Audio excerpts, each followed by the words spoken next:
nila yung upuan dito sa rooftop. Ang ganda ng palibot. Doon yung dating accommodation namin, doon sa mga building na yun. Pero ito yung susunod. Napakaganda ng palibot ng building na ito. Ng accommodation namin. At kitang-kita mo yung palibot. At lalong-lalo na yung sunset. Lubog na yung haring araw. Yan. Lubog na yung haring araw. Yan.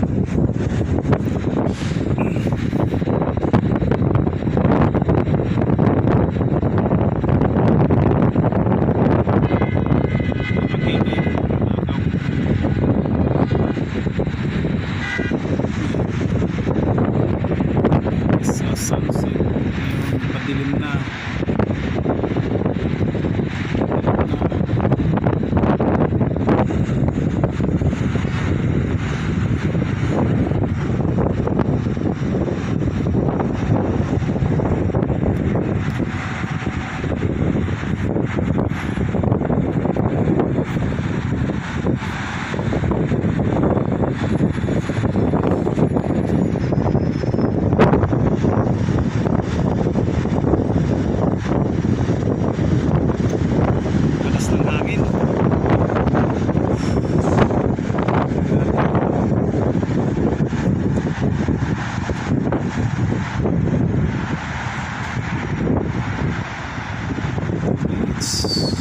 Seconds. Baba na.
Kaway-kaway.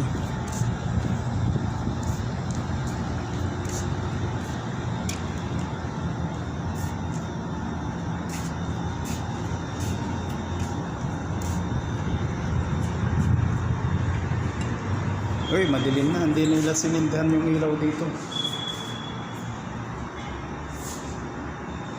Diba tayo sa number 2.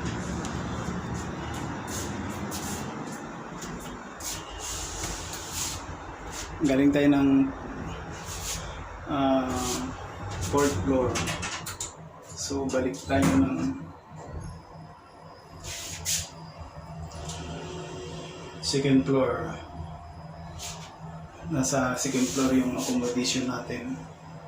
So social na naman. Elevator. Yun. 2nd floor. Nilagyan nila ng noise fitting kasi yung mga ibang lahi ini-spit nila yung mga nganga nila dito sa gilid ng hallway.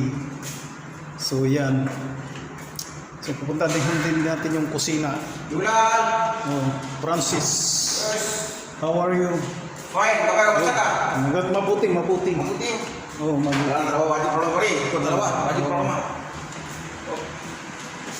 Hey, kaway-kaway, mga kapatid. Punta tayo sa dining. Yan. Up. Oh, magandang hapon mga kapatid. Hoy, ang sarap ng ulam ninyo, ha? Hoy, kaway-kaway sa mga may ulam. Yan yung mga mga masisipag na mga kapatid natin. Oo. Yun. At makikita tayo sa sa so, President. Dito muna tayo. Kain muna tayo! Ah, sige, maraming salamat. Oo, masarap ng ulam ninyo. Sekarang sila mati.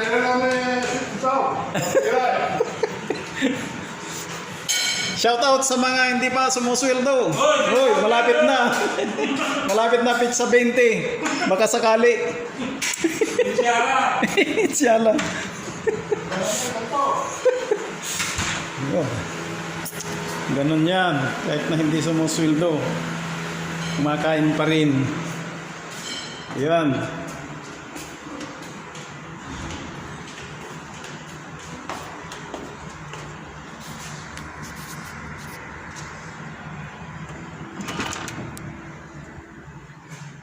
Yun. May sarili kaming washing machine. Ayan, may sampayan din akong nilagay dyan. So, pero sinasampay din namin sa taas kasi iba na yung yung naarawan yung nilabahan. Kasi hindi matutuyo ang mabuti dyan eh. Ayan. Tingnan mo, may laman pa rin yung mga rip natin kahit na pan. Ayan. Oh. Tingnan natin.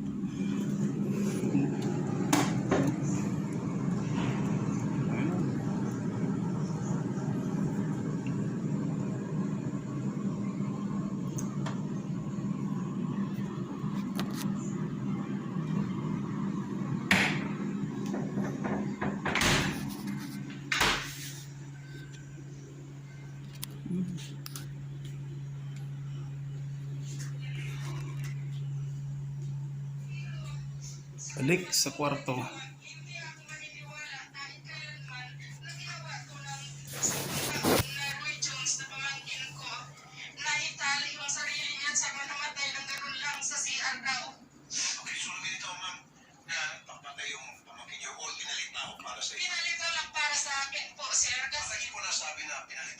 Kasi po nung mangyari yun, gusto ng bata pumunta ron sa uncle niya na gari na